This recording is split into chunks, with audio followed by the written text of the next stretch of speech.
বিভিন্ন তাফসিরে উল্লেখ রয়েছে যে ইয়েমেনের প্রদেশের কোনো একটি বাগানের মালিক ছিল একজন আল্লাহ ভীরু লোক।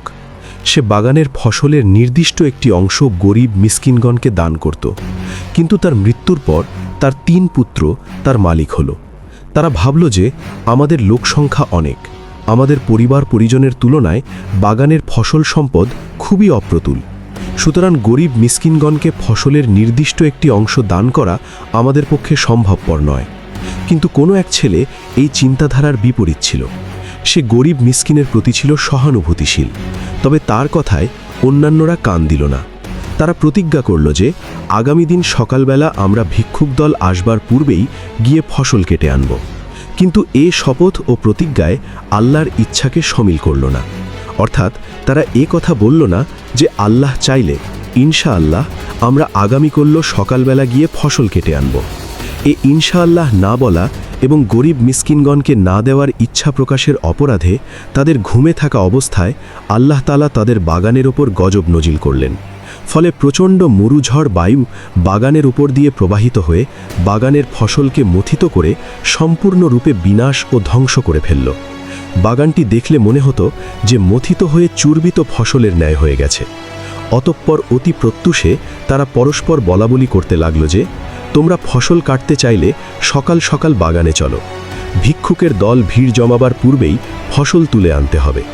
অতঃপর তারা পূর্ব সিদ্ধান্ত মাফিক খুব দাম্ভিকতা ও অহংকারী মনে সকালবেলা ফসল কাটার জন্য রওনা হলো, আর পরস্পর চুপে চুপে বলাবলি করতে লাগল, সাবধান, আজ যেন কোনো প্রকারে তোমাদের কাছে ভিক্ষুকের দল ভিড় জমাতে না পারে। তারা আসার পূর্বেই ফসল তোলার কাজ শেষ করতে হবে। ভিক্ষুক ও গরিবদেরকে তাড়িয়ে দেওয়ার মনোভাব নিয়ে তারা বাগানে পৌঁছালো। বাগানের বিনাশ ও ধ্বংসযজ্ঞ অবলোকন করে বলল, আমরা পথ ভুলে হয়তো অন্য কোনো বাগানে এসেছি, আমাদের বাগান তো এটা নয়। আমাদের বাগান কত সুন্দর, সুজলা সুফলা শস্য ভরা, আমরা পথ হারিয়ে ফেলেছি।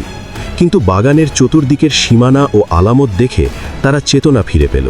তাদের নিজেদের গর্ব, অহংকার ও আল্লাহর সাথে নাফরমানি করার কথা মনে হলো, আর বলল, আমাদের উপর আল্লাহর লানত এসেছে, আমাদেরকে ফসল হতে বঞ্চিত করা হয়েছে। তখন তাদের মধ্যে যে লোকটি স্বভাব চরিত্রে উত্তম ছিল এবং ভিক্ষুকদের প্রতি সংবেদনশীল ছিল, সে বলল, আমি কি পূর্বে তোমাদেরকে আল্লাহর সাথে নাফরমানি না করার জন্য বলেছিলাম না? এটা আল্লাহর সাথে নাফরমানিকরণ, ভিক্ষুকগণকে বঞ্চিত করার ইচ্ছা এবং গর্ব অহংকারের পরিণতি ছাড়া কিছুই নয়। এখনও সময় রয়েছে, গুনাহ হতে তওবা করো। আল্লাহর মহিমা ঘোষণা এখনও কেন করছো না? সর্বহারা হওয়ার পরই তাদের বিভ্রান্তির দশা কাটল।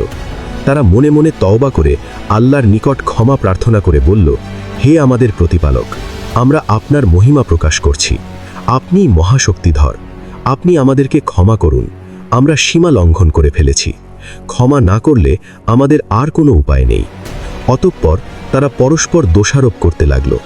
পরিশেষে নিজেদের ভাগ্য বিড়ম্বনার জন্য নিজেদেরকেই দোষী সাব্যস্ত করল এবং বলল, এটা আল্লাহর সাথে বিদ্রোহমূলক আচরণের জন্যই হয়েছে। তারা আল্লাহর নিকট খাঁটি অন্তরে তওবা করে আশা করল যে আল্লাহ মহা ও অতিশয় দয়ালু, সুতরাং আমরা আশা করতে পারি যে তিনি নিজ গুণে আমাদের ক্ষমা করে এ বাগানের পরিবর্তে উত্তম বাগান আমাদেরকে দান করতে পারেন।